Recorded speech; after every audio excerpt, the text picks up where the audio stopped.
नाज़रीन अस्सलाम वालेकुम वरहमत ल्लाहि वबरकातुहू।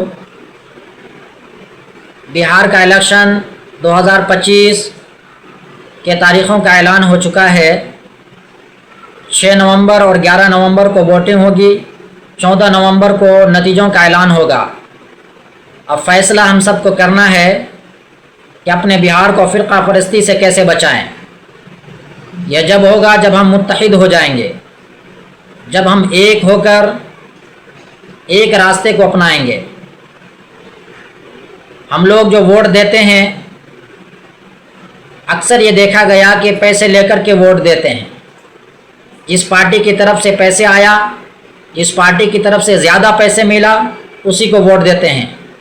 याद रखिए, यह कल क़यामत के दिन पकड़ का ज़रिया होगा। पैसा लेकर के वोट देना हराम है, उस पैसे का इस्तेमाल करना भी हराम है। आप वोट देते हैं, इसका मतलब यह है कि जिस आदमी को आप वोट देते हैं वो विधानसभा में आपकी परेशानियों को सरकार के सामने रखेगा, आपकी बातों को रखेगा, आपकी मजबूरियों को रखेगा। आपके इलाके में जितनी परेशानियां हैं, जितने काम हैं, उन मुद्दों पर बात होगी और आपके मसाइल हल होंगे। आप कैसे नेता को विधानसभा में भेजना चाहते हैं, जो आपके हक की लड़ाई लड़े या फिर चुपचाप बैठे रहे, जो दीन और शरीयत और सुन्नत पर अगर कहीं हमला हो तो वहाँ पर बेबाकी के साथ आवाज़ उठाए, या फिर पार्टी के दबाव में आकर वो अपने मुंह में टेप लगाकर बैठा रहे। अगर आप अपने बिहार को बचाना चाहते हैं तो इस वक्त फ़ैसला हम सब के हाथ में है। अगर हम सब ने मुत्तहिद होकर सोच समझ कर फ़ैसला न किया तो यकीनन अफसोस के अलावा हमें कुछ हाथ नहीं लगेगा। हम पैसा लेकर के जब वोट देंगे तो फिर क्या होगा? उस कैंडिडेट से हम क्या उम्मीद कर सकते हैं जिन्होंने आपकी वोट को पैसों से ख़रीदा?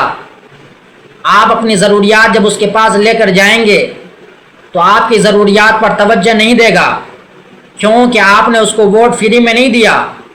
उन्होंने वोट पाने के लिए लाखों और करोड़ों रुपए खर्च किए। तो फिर शिकवा गिला करते हैं कि फ़लाँ कैंडिडेट ने, फ़लाँ एमएलए ने हमारा काम नहीं किया। आप जब पैसे की वजह से काम करेंगे तो जाहिर सी बात है, जब वो एमएलए बन जाएगा तो जितने पैसे उन्होंने खर्च किए वो कहाँ से भरपाई करेगा? इसलिए आपका काम नहीं होगा। और ख़ास तौर पर ये देखा गया है समाज और माशरे में बहुत सारे लोग ऐसे हैं कि जिनकी वजह से